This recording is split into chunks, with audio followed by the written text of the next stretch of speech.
Ahoy, crew members. Today we're reviewing and commenting on a Jesse Lee Peterson interview with DEI trainer Dr. Tiffany Jana. I'll pause periodically to add my thoughts and point out any logical fallacies, and there are plenty. Don't forget to like, subscribe, and add your comments to the discussion. Let's go. But why not train the blacks how to act rather than That's it. What you're saying right now is illegal. Rather That's than illegal. putting the responsibility on the owner of the company? No, that's what you just said is illegal. Why is that? You cannot train the blacks. Why not? That's not, you have, if you are offering training, you have to train everyone. You can't make assignments by race like that. There are laws that protect against isolating groups for purposes like that. You can't do, that's like, you can't just hire people. You can't hire people because of their race, because of their gender. Well, no, I'm not talking about the company training them. Why don't your job, why don't you switch your role rather than putting that responsibility on the companies? Why not train the blacks how to work, how to act at work? That is an absurd notion. Oh, why it's hard to train them? No. That is like, because that's not, that is, so we offer leadership and management training for people regardless of race. I don't like, if we go into a company and we have problems with leadership and management and we've got folks who need that things that need to be addressed, we address them, but that is never, ever done along racial lines, along gender lines, along lines of sexual orientation. What you're talking about is a very illegal practice. Amazing. You are the CEO of TMI. What is TMI? TMI Consulting. It is a consulting firm. Oh, that's what you do. You go around and help the bosses, this owner with these people, how to treat these people. I got you. Yes, I make sure that employees are being treated with respect and that institutions are mined of their institutional bias and their discriminatory practices. Do you work with private businesses too, or just governmental businesses? I work across all industries and all sectors all over the world. The only place I haven't worked is Antarctica. I can't find no racist penguins, but I'm sure you might know some. Why would a private business allow a person like you to come in and tell them what to do and how to treat their employees? I would never let that happen. Because what I do makes organizations millions and millions of dollars. When you optimize your organization for equitable behavior and equitable practices, you become more profitable, you become more impactful, you become more relevant, and you become more of an ingrained part of the community that people want and need. You become a destination employer where everyone actually wants to work, and you don't have people quitting and getting fired because they're terrible. Because an organization is an organism. It is something that is alive. And if you treat it with respect and you create a welcoming space, then that organism is healthy. And when it's healthy, anything is possible. You also become a weak company because now the boss, the owner, the manager, the supervisor has to tiptoe around the homosexuals, around the blacks, around the women. Instead of being tough and being themselves, now they have to tiptoe around employees. And so the inmates end up running an insane asylum. Let's start with the core claim that diversity requirements create fairness and harmony. That sounds nice, but it collapses under scrutiny. If you're making hiring, promotion, or leadership decisions based on race, that is discrimination. Full stop. Rebranding it as equity doesn't change the mechanism. It just gives it a moral costume. Offering DEI training to everyone doesn't solve this either, because the content still assigns advantage or disadvantage by race. Equal access doesn't excuse unequal treatment. And if DEI actually reduced conflict, companies wouldn't be paying hundreds of millions of dollars a year in discrimination claims tied to these very policies. You're tiptoeing, so you just mentioned several protected categories. So if the owners were interested in running roughshod over protected categories, then they need to go to jail. Amazing. So you say that women are strong if women are strong, why do they need laws and why do they need someone to protect them? Men don't need that. Only the weak aspect of society need that. The women, the homosexuals, the lesbians, and the blacks. Only the weak people need to be protected like a species, right? If they were strong, why do they need to be protected? Nobody needs to protect me. You actually do. We have Department of Labor laws to protect you. We No. have employment laws. There are far more Department of Labor laws, human resource laws. There are all kinds of laws that protect you. There are far fewer laws that protect the people who historically have been treated badly by those in power. There's so much more, and there's like, I don't know if you own your business or not, but there's more laws to protect your company, to protect your money, to protect your interests, to protect your home, to protect your car. We've got more in place to protect the strong than we ever had to protect. Well, that's because you weak. own the company. Strong people own company. Weak people destroy them. But if women are strong, why do they need someone to protect them? A law or something like that? Everyone needs to be protected because everyone is human. Human beings are fragile. Human beings are fallible. Human beings they are all capable of being in a place where they need support. You tomorrow morning, you could wake up paralyzed from the waist down and instantly be part of a class that if we didn't have protections for people with disabilities, that your life would be even harder than it would be if you woke up disabled. And that would be through no fault of your own, but what you would consider a weakness. I consider a disability a strength because what it takes to live in a society that doesn't privilege the disabled is extraordinary power. But you're saying that you believe that people who are marginalized by society are weak. I don't agree with you. But all I ever hear complaining about weakness are women and now lesbians and homosexuals. If women are strong, why are they always complaining? I'm trying to get an because you don't hear men complaining, but you always hear women complaining. But yet they're supposed to be strong. The president of the United States been complaining for 4 years. Those people that stormed the Capitol because they were complaining about what was going on in their country. Everybody complains when they are unhappy. That is not that's not owned by any one group of people. But I don't hear the president complaining. The president is dealing with evil. But what I want to know, you have not answered for me yet. Sure. Women are always complaining, but yet they say they're strong. You don't hear that from men. I don't hear women complaining any more than men. No, I hear it all the time. They want a law for this. He abusive. He did this and he did that. And we need a law. You said he's abusive, and you believe that a woman should sit quietly while she's being abused by any other person, man or woman or otherwise? No, that complaint you would like to register as an illegitimate complaint because someone is being abused? I believe that women should admit how... This woman is absolutely insufferable, cutting Jesse off when he's being polite, actually letting her make her points. The laughing, the clapping, it's all just cope, a substitute for substance, because she can't come up with an actual argument. Women are more abusive than men are 10 times. No. Statistically speaking, absolutely not. Statistics All you have to lie. do is go look at the rolls. But they lie on those. That's because women are complaining about men, so they report it, right? So what I'm encouraging men to do now is when women are abusive, call the cops immediately, have them arrested, and throw away the key. And then anyone who is committing abuse to another human being should be held accountable. I completely agree with you on that front. And everything if the men were to call the cops, the jails would be overflowing with women. But I thought that you said that the men are inherently stronger and that the women are so incredibly weak. So how are all of these terribly weak women overpowering these super strong men? Because the men are afraid of the law. They're afraid to go to jail. And so they allow these women to do it. Where's this fear coming from? So I'm telling them to reverse the law. And so when when the woman is like that, call the cop, put them in You jail. can't have it both ways, boo-boo. Yes, you you can't have it can. both ways. You can't say that they are so incredibly strong and infallible, and then that they're too scared to call the police because... Next, notice the sleight of hand.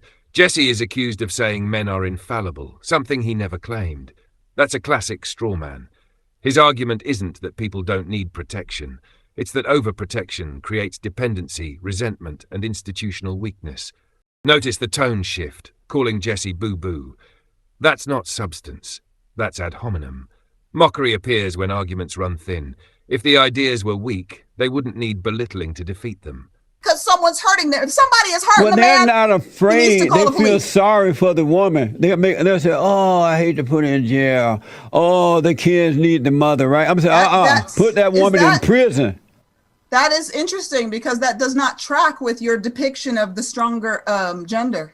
So, should differences between people be celebrated simply because they're different? People should be celebrated because they're people. Our species is incredible, and its diversity is precisely why it's incredible. The differences between people are extraordinary.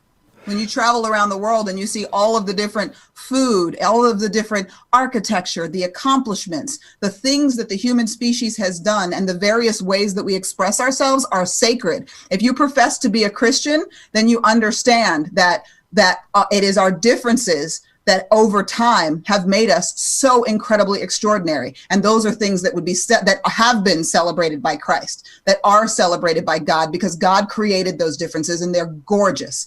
Absolutely, we should celebrate people because we are people, because we are all God's glorious and beautiful children in our perfection, in our imperfection, in our failures, in our strengths. That is part of the human condition, and it's sacred and it's gorgeous. But all people are not children of God. Only those who have returned to the fathers are children of God. The rest of them are children of Satan.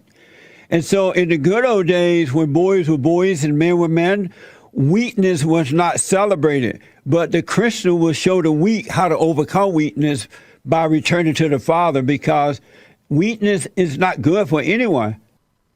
Weakness is part of the human condition. But not from God, it's from Satan. It's not good to be weak. Why did Christ allow himself to be captured, beaten, crucified? Because that was a show of weakness. And that was a show of weakness. That was a show of weakness for the rest of us to know that no matter what happens in our lives, that we can endure, and even to the point of death, that in Christ we will be rejoined with God. That was weakness, to allow yourself to be captured. Then the conversation drifts into theology. Claiming weakness itself is Christ-like. That's a category error. Christian humility is about moral responsibility and truth, not political fragility or permanent victim status. Turning spiritual humility into a justification for group-based protectionism is theology being used as a shield, not an argument.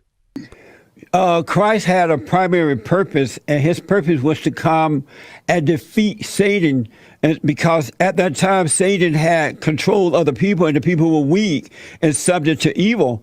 And so Christ came to defeat Satan, and he did that. So he had to go through that. He had a purpose, and his purpose was to defeat Satan, so that we can be made strong. Is Christ God? Hold on 1 minute. That's what his purpose was. Understood. So God sent his son in order to make a way so those so they can overcome weakness by returning to the Father.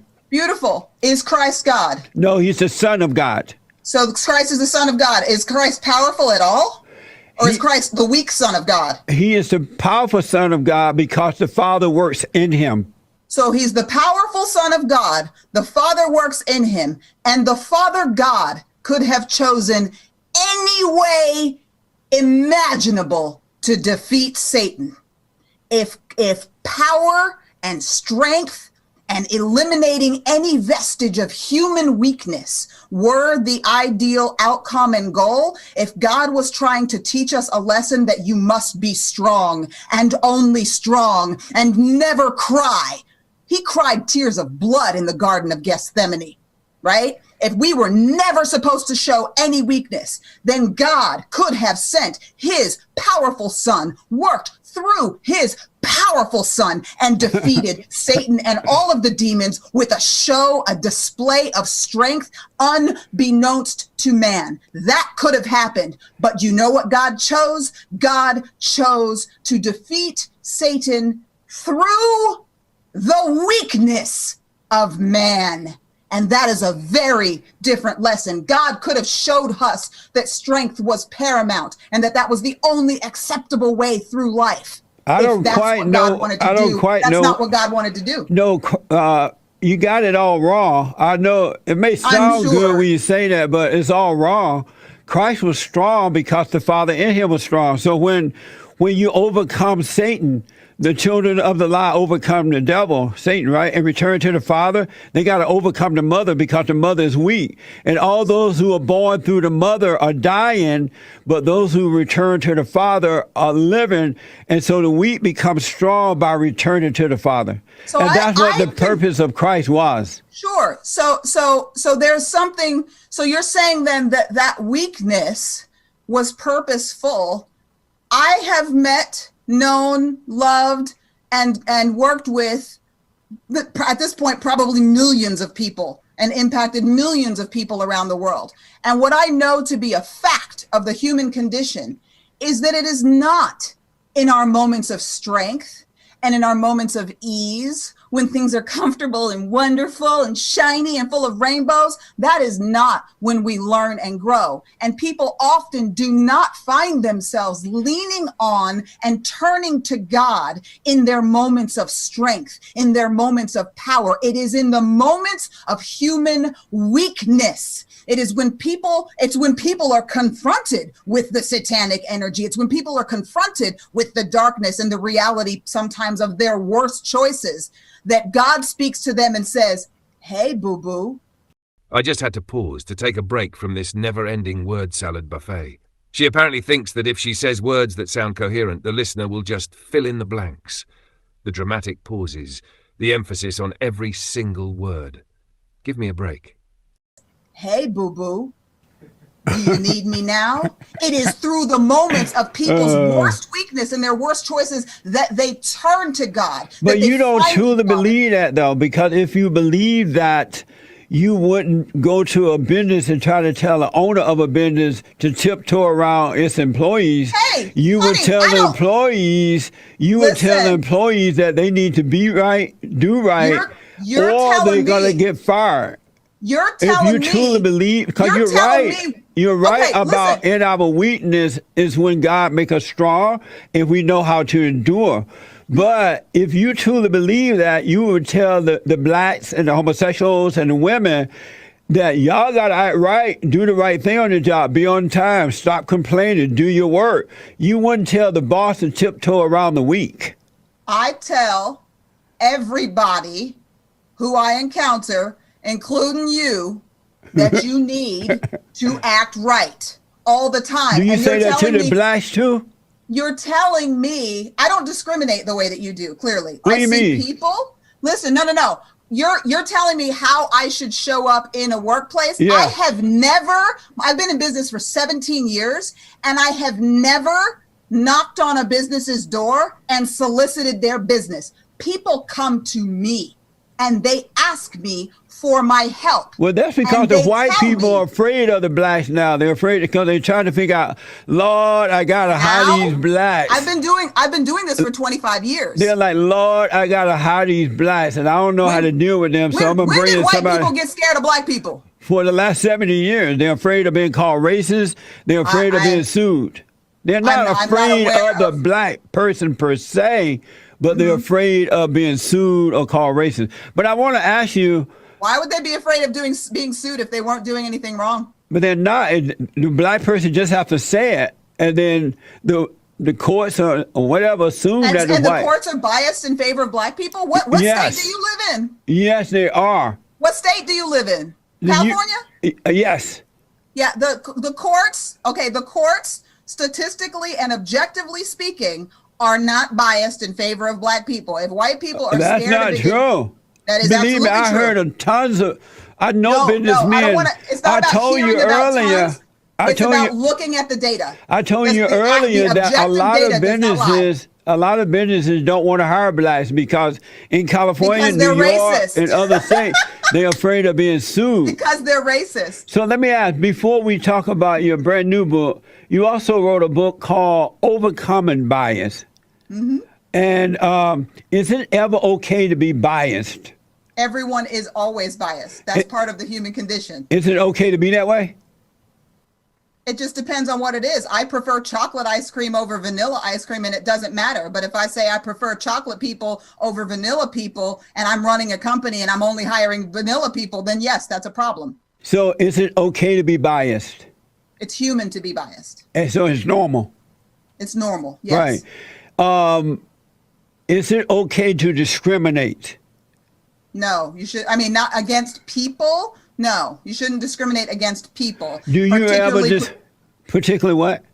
It is illegal to discriminate against people in protected categories. Sticks, all of the people. I love them all. Do you love white people?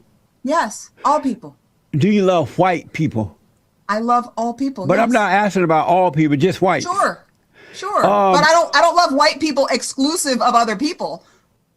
Joe Biden said he want to put blacks, Native Americans, I think that's the Indians, Latinos, and women first. Is that bias against white men to do that? No, what he is doing is he is trying to create balance and equity. Is that bias against white men to do that? No, white men have the automatic advantage, the automatic unearned advantage. Is that inclusive of white men? White men, let's go through the government. Let's go through the entire United States government across all 50 states and count the number of white people and white men, and then tell me whether or not that's exclusive of white men. So you Who think predominates the roles in the United States government, in the federal government, and all 50 states? White people are not being discriminated against in government jobs. So you think that it's okay to skip over the white men and put all these other folks in front of them? I think that white men have ample opportunity to be successful in every aspect of American life and work. I mean, you're right in that white people, especially white men, are more aggressive. They tend to go after what they want. They build. They don't blame others for their downfall, for their weakness. They tend to conquer their weakness and overcome. So white, because if you notice, you're ascribing a lot of virtuous values to white men, and in many cases, those things can very well be true. But our entire economic and societal structure has been created and formed and supported in a way that makes it easy for white men to enjoy those advantages. They're not like inherent. White men don't have a special magical license on power and strength and on the ability to overcome. They absolutely do complain. Hello, everyone complains. That's part of being human. So there's the water that white men are swimming in favors them, so those things are easier. But the reason that's not something inherent. But the reason for that is because, as you know, white men founded and discovered the greatest country in the world, America, right? And so they made it. They discovered it? It wasn't here before white men got here? No. And they created the greatest country on this side of heaven, right? And so naturally they created it? Yeah. There was nothing here before white men got here? When the Indian was here, but they were smoking pot and doing nothing with the land. They were protecting the land. Were out killing they were animals. preserving the land. They were killing animals and smoking pot. But let me ask. So wait, are you a vegan? No, I love animal meat. So they were killing animals, but and they weren't making it great. They were just out here running around being crazy. Oh, but that's some real disrespectful stuff that you just said. Every indigenous person on every continent begs to differ that they were there and that they were stewards of the land. They were much better stewards of the land. That just sounds pretty. That's not reality. Then there's the romantic myth that indigenous societies were peaceful, harmonious, and morally pure before Europeans arrived. That's not history. That's mythology. Every civilization, everywhere, has engaged in warfare, conquest, and brutality. Violence didn't arrive on ships. Complexity didn't begin with whiteness. This narrative exists to assign original sin to one group and moral innocence to another, which is intellectually lazy and historically false. Not reality. But You let said me what? ask, that sound pretty they were stewards of the land. That Wait a wasn't minute, hold on. reality. We ain't had no environmental crisis when the Native Americans were in charge. Amazing, We have because they didn't do anything. destroyed. They We didn't have do destroyed anything. the lands, huh? They didn't do it. So if they were so smart, why there are parts of the country that the white man has given over to the Indian? Y'all can have it, go build casinos, and all they're doing now is making money and getting high and doing dope and killing If one I another. stick you out in the barren desert, kill all of the animal livestock that you sustained on, and don't give you any support and resources and take everything away from you, that's not an opportunity to succeed. I give you a sandbox and I say, why did you not build a mansion out of this sandbox? And why didn't they? If they were so smart, why wouldn't they take a sandbox and build a mountain out of it? Oh, God, That's it's what not smart about- people it's- do. Look at the It's white not folks. about intelligence. Look at the It's white not about people. They intelligence. take a sandbox and build a mountain out of it. And then they let the blacks and the Indians and the homosexuals come in and they destroy the mountain. Okay, gang, let's cut it there. I got exactly what I expected out of this DEI trainer. Buzzwords, bullet points, bias, privilege, do the work, accessibility, just cliché bingo. A company hires someone like her so they can point to their little diversity certificates and say, see, we're the goodies, not the baddies. Take care, think straight, and we'll see you next time.